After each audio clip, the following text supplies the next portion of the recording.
long chain of shoals and sandbanks that links India to the southern tip of Sri Lanka. Whether one believes that these are the remains of Rama's bridge or the result of a geological process, it cannot be denied that this is a remarkable feature. The true scale of the bridge is best seen in a satellite or aerial photograph. Again, the composer of the epic clearly knew about it. Moreover, we can tell a lot about how Iron Age Indians perceived the geographical extent of their civilization from the way Ravan is depicted. He is the villain of the Ramayana, but is not presented as a mlecha or barbarian. He is very much an insider, a learned Brahmin, and a worshipper of Shiva. Whatever his failings, Ravan and his southern kingdom are categorically within the Indian civilizational milieu. Indeed, the Kanyakubja Brahmins, of Vidisha claim Ravan as one of their own and still worship him. The exchange of goods and ideas along the southern road, therefore, had linked the north and the south of India long before political unification under the Mauryans in the 3rd century BC. The Mahabharata is 100,000 verses long and is said to be the longest composition in the world. According to tradition, it was composed by the sage Vyas, but it appears to have been expanded over the centuries. We know that the shorter version of the epic was definitely in existence by the 5th century BC, but it probably reached its current form centuries later. It is the story of the bitter rivalry between cousins, the 5 Pandav brothers and the Kauravas, for control over the kingdom of Hastinapur. They initially agreed to divide the kingdom, and the Pandavas built a new capital called Indraprasth. The new capital was so beautiful that the Kauravas were filled with envy. They challenged the Pandavas to a game of dice that is fixed by their maternal uncle Shakuni. The Pandavas camel away their kingdom and are exiled for 13 years. During this time, the Pandavas wander across India. However, when they return after 13 years, the Kauravas refuse to return the kingdom. The dispute culminates in the great battle of Kurukshetra, in which virtually all the kingdoms of India are said to have taken sides. Krishna, leader of the Yadav clan and king of Dwarka, sided with the Pandavas and played an important role. The Pandavas win the war, but at great cost. The Kauravas and their allies are almost all annihilated. The last act of the battle takes place away from the main battlefield. Bhim, strongest of the Pandav brothers, kills Duryodhan, the leader of the Kauravas, in a single combat on the banks of the Saraswati. By now, it would have dwindled to a shadow of its former self, perhaps no more than a rain-fed seasonal river. Many of the places mentioned in Mahabharata are located around Delhi.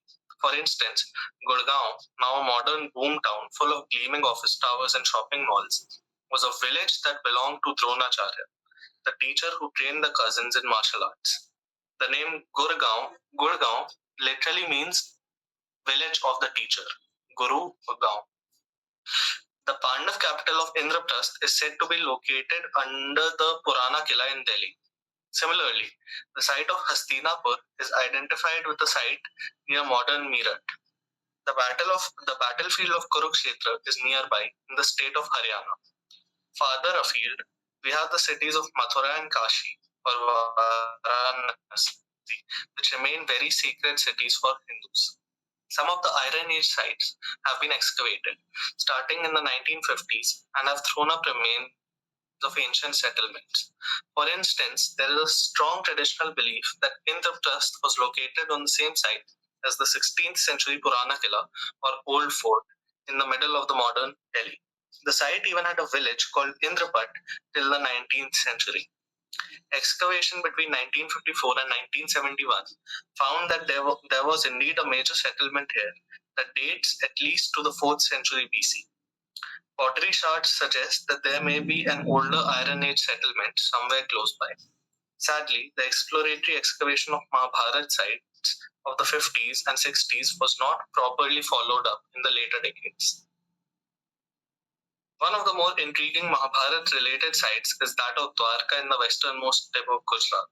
It is said to have been founded by Krishna as his capital after he led his people from Mathura to Gujarat. 36 years after the Kurukshetra battle, the city is said to have been devoured by the sea. Underwater surveys near the temple town of Dwarka and the nearby island of Beth Dwarka have come up with stone anchors, a sunken jetty, and elaborate walls suggesting the existence of an ancient port in the area. Although I am not entirely convinced by all of the claims made about the site, it is yet another reminder of how the forces of nature have directed the course of history. All this does not confirm the events of the Mahabharata, but it strongly suggests that the composers of the epic were talking about real places. Such findings are not unique to India. Till the 19th century, the places mentioned in Homer's Iliad were considered to be mythical. However, Heinrich Schielmann's excavations in the late 19th century showed that Troy and many of the places mentioned in the Greek epics were real places. Similarly, Chinese legends about the ancient Shang dynasty, 1600 to 1046 BC, have now been confirmed by modern archaeology. Inscriptions on oracle bones and bronze artifacts confirm much of what is mentioned in the ancient texts. Of course, there are gaps between the archaeological findings and the information in the texts, but this is only to be expected after such a long lapse of time. As mentioned earlier, the Mahabharata largely has an east-west orientation, unlike the north-south orientation of the Ramayana. Most of the action takes place around Delhi and the Gangetic Plains, but the eastern and western extremes of the subcontinent also play an important role in the unfolding events. The Kaurav's mother Gandhari is from the kingdom of Gandhar, which is now eastern Afghanistan. Her devious brother Shakuni instigates his nephews against the Pandavas, fixes the game of dice, and ultimately causes the war. On the other geographical extreme, India's northeast finds mention for the first time. Arjun, the most dashing of the Pandav brothers, makes his way to remote Manipur during his years of exile. There he meets the warrior princess Chitrangada. They fall in love and marry, albeit on the condition that Chitrangada would not have to follow Arjun back to the Gangetic Plains. Their son eventually becomes the king of Manipur and would participate in the Kurukshetra battle. The people of the tiny Bishnupriya community that still lives in Manipur and neighboring states trace their origins to the Mahabharata. They speak a language that is related to Assamese and has many Tibeto-Burman words, but still preserves several features of archaic Prakrit. Does the Chitrangada legend preserve the memory of an ancient migration into this area? The Bishnupriyas were a powerful clan in Manipur till the 19th century, when a Burmese invasion scattered them. They now live in a few villages in Assam and Manipur, and there is a danger that their language and unique culture will get lost within a generation or two.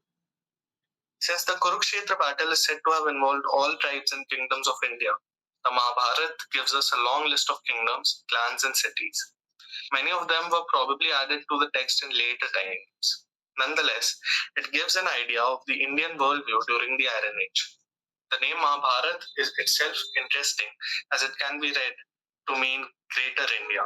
This would make sense for an epic that claims to tell the story involving all the clans of the subcontinent. The text itself explains the names in terms of primordial Emperor Bharat, who is said to have conquered the whole country, but plays no important role in the central plot. The epic is therefore told as a history of the Bharat people. Since there is no independent evidence of an all-conquering Emperor Bharat, one wonders if this is an echo of the powerful Bharat tribe mentioned in the Rigveda. Did Sudasa's victory against the 10 tribes create a dream of civilizational nationhood that gets echoed over the millennia? There are interesting parallels with the Chinese view of civilizational nationhood. Long before the country was united into an empire by Qin Shi Huangdi in the 3rd century BC, there was a strongly held belief that the country had once been united under the revered Yellow Emperor and his 4 successors. There is no archaeological evidence to support such a grand empire, but it has been a very powerful idea throughout Chinese history indeed. Indeed, it is embedded in the way China views itself even today. The notion of a civilizational nation is not a simple one. It has meant different things to different people at different points in time. The partition of India in 1947 for instance, was partly due to a fundamental divergence in views about the nature of India's civilizational nationhood.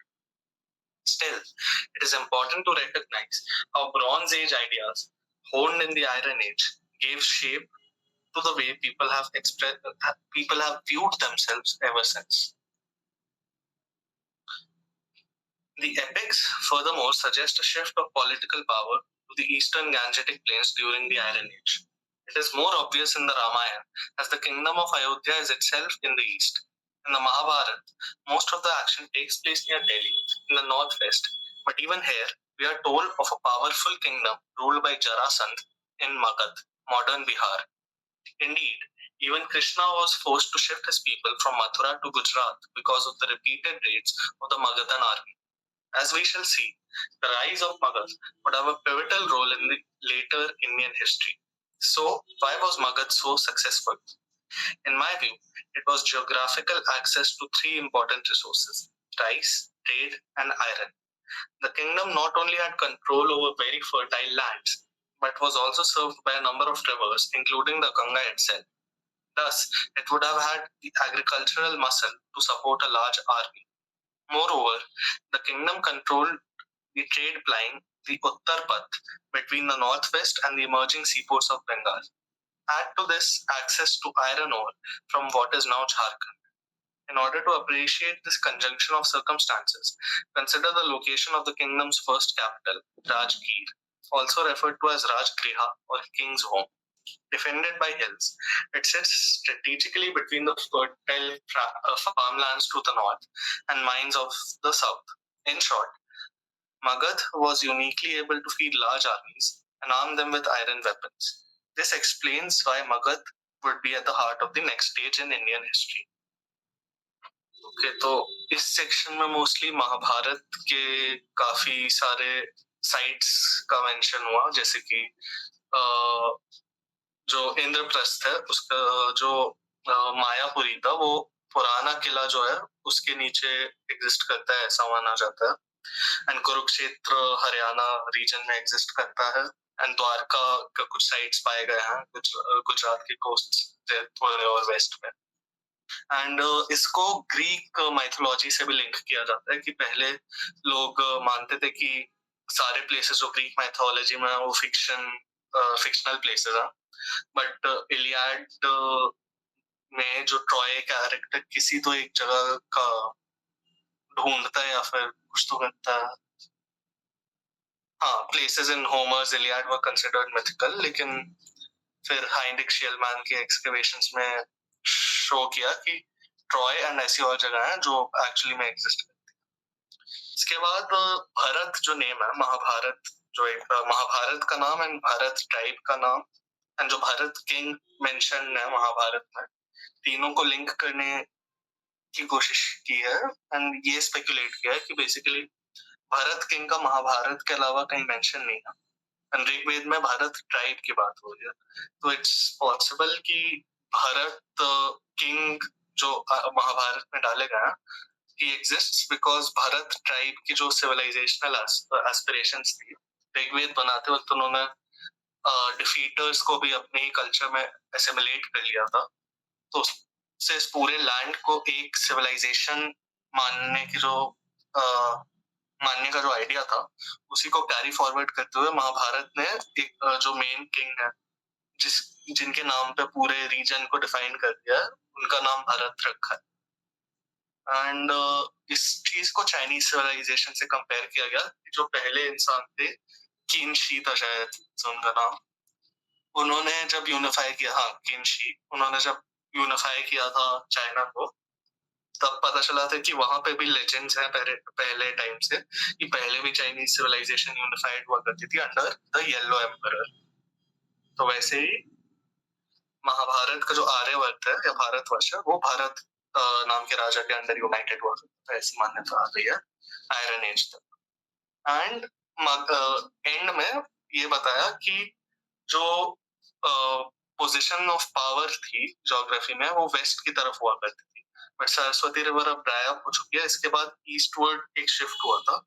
उसके proof के लिए Jarasandh king का mention किया गया जो मगध को rule करते थे, जो मॉडर्न डे पटना या बिहार में है.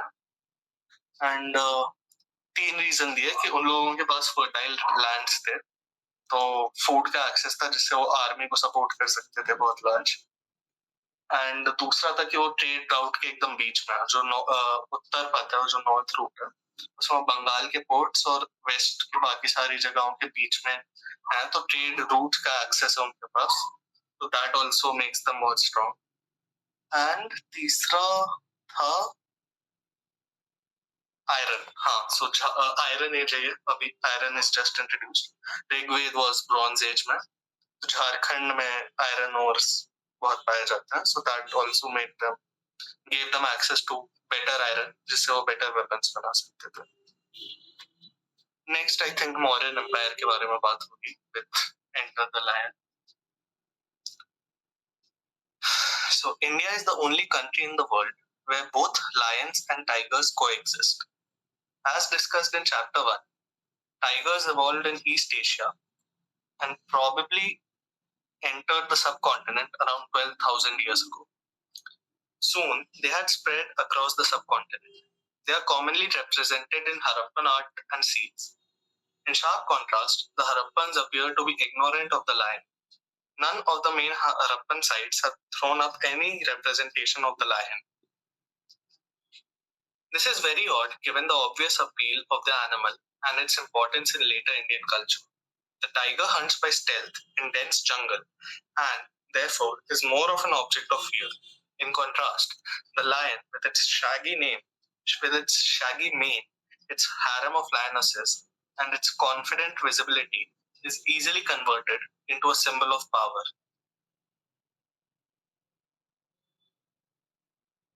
Every culture that has encountered the lion has tended to give the animal a special status. Even in countries that have never had a lion population, such as Britain and China, the lion has been a part of the imperial symbolism. We know that lions were considered royal game in Mesopotamia in the 2nd millennium BC, and only the king could hunt them. In ancient Egypt too, lion hunting was a royal prerogative. Imhotep III, 1391 to 1352 BC, killed as many as 102 lions in the first decade of his rule. At Beital Valley in Lower Nubia, a tame lioness is shown near the throne of Ramses II, 1290 to 1224, with an inscription, Slayer of his enemies. 5 centuries later, the records of the Assyrian king Ashurbanipal II, 884 to 859 BC, recount the gods Nimrod and Negral, who loved my priesthood, gave me the wild animals of the plains, commanding me to hunt. 30 elephants I grabbed and killed. 257 great wild oxen I brought down with my weapons, attacking from my chariots. 370 lions I killed with my hunting spears.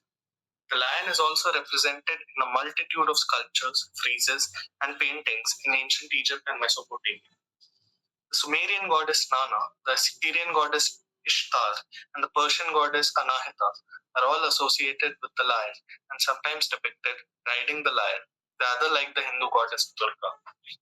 It is obvious that the lion was an important animal in art, culture, royal symbolism, and religion in the Middle East from a very early period. Why were the Harappans so lukewarm to an animal with such obvious charms? The most likely reason is that the lion was not common in the subcontinent till after the collapse of the Harappan civilization. This should not be surprising. Before 2000 BC, northwest India was much wetter than it is today, with higher rainfall and the Saraswati River flowing.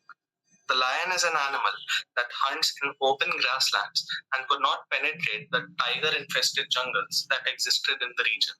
However, the balance shifted as the climate became drier and the Saraswati dwindled.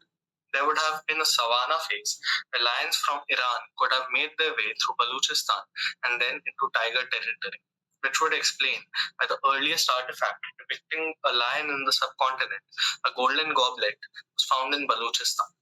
As Harappan urban centers were abandoned and populations migrated to the Gangetic plains, the lions would have taken over the wilderness. Over time, they would penetrate as far east as Bihar and northwestern Orissa, coexisting in many places with tigers. Eastern and southern India, nevertheless, remained the exclusive domain of the tiger. Interestingly, the Rig Veda does mention the animal, although it accords it far less importance than the horse or the bull. This poses the obvious problem of how the Vedic people knew of the animal if it did not yet exist in the South Sindhu heartland. One possible explanation is that the word for lion, singh, at this stage of linguistic development, was also a generic word for big cats and was loosely used for both lions and tigers. As we shall see, the dual use of the word is responsible for naming of Singapore. However, Dr. Divya Bhanu Sin Chavda, a leading expert on the Asiatic lion, still feels the Vedic description of a hunt suggests lions rather than tigers. Another explanation could be that while the lion was not common in the heartland, the Vedic people encountered it in lands to the west of the Indus. This would gel with the land goblet found in Baluchistan. Yet again, it must be admitted that we do not know enough about this period to be absolutely sure. Whatever the exact circumstances of its entry, once the lion became familiar with once the lion became a familiar animal in the subcontinent, it was quickly appropriated by Indian culture. As in the Middle East, it became the symbol of royal power and bravery. The word for throne in Sanskrit and many Indian languages is Singhasan, which literally means seat of the lion. Similarly, Durga, the Hindu goddess of strength and war, is usually depicted as standing on a lion while slaying a demon. The Mahabharata repeatedly invokes the images of a lion to convey strength and vigor. To this day, communities that are proud of their martial tradition, such as Rajputs and Sikhs, commonly use Singh, meaning lion, as their surname. Interestingly, the lion plays an important role in the Mahavamsa, a Pali epic, that is the foundation myth of the Sinhalese people of Sri Lanka. According to the Mahavamsa, the Sinhalese people are the descendants of Prince Vijay and his followers who sailed down to Sri Lanka in the 6th century BC from what is now Orissa and West Bengal. This story tells us that Prince Vijay was the son of a lion and a human princess, which is why the majority population of Sri Lanka call themselves the Sinhala, or the lion people. The country's national flag features a stylized lion holding a sword. Equally significant is the fact that Tamil rebels of northern Sri Lanka chose to call themselves the Tigers. The ancient rivalry between the two big cats remains embedded in cultural memory, even as the animals themselves face extinction. Sadly, there are now a mere 411 Asiatic lions left in the wild. The Gir National Park in Gujarat is their last refuge. Less than 200 years ago, this magnificent beast could be found around Delhi and were probably common in the Aravalli ridges south of Gurgaon. Now, 8-lane highways roll through the lion's erstwhile lair. The last reported sighting of lion in Iran was in 1942. In Iraq, the magnificent Assyrian friezes are all that remain of a beast last sighted in 1970. Okay तो इस section में Lions के बारे में बहुत ही ज्यादा बात की गई है एंड कहा गया है कि वो बेसिकली सरस्वती रिवर के ड्राई अप होने के बाद जब यहाँ पे जंगल कम हुए होंगे सवाना टाइप के ग्रासलैंड्स आ रहे होंगे तब लायन ने एंट्री की होगी बेसिकली इंडियन सब कॉन्टिनेंट में एंड बलूचिस्तान वाले रीजन तक तो वो पहले ही आ गया था मतलब इंडियन सब कॉन्टिनेंट से पहले आया था बिकॉज वहां पे गॉबलेट्स पाए गए हैं लायन के शेप में and in contrast Harappan civilisation में लायंस नहीं थे बट मेसोपोटामिया और एंशिएंट इजिप्शियन सिविलाइजेशन जो है वहां पे लायंस एग्जिस्ट करते थे बिकॉज वहां का हैबिटेट यहाँ से अलग है यहाँ पे बहुत ज्यादा फॉरेस्ट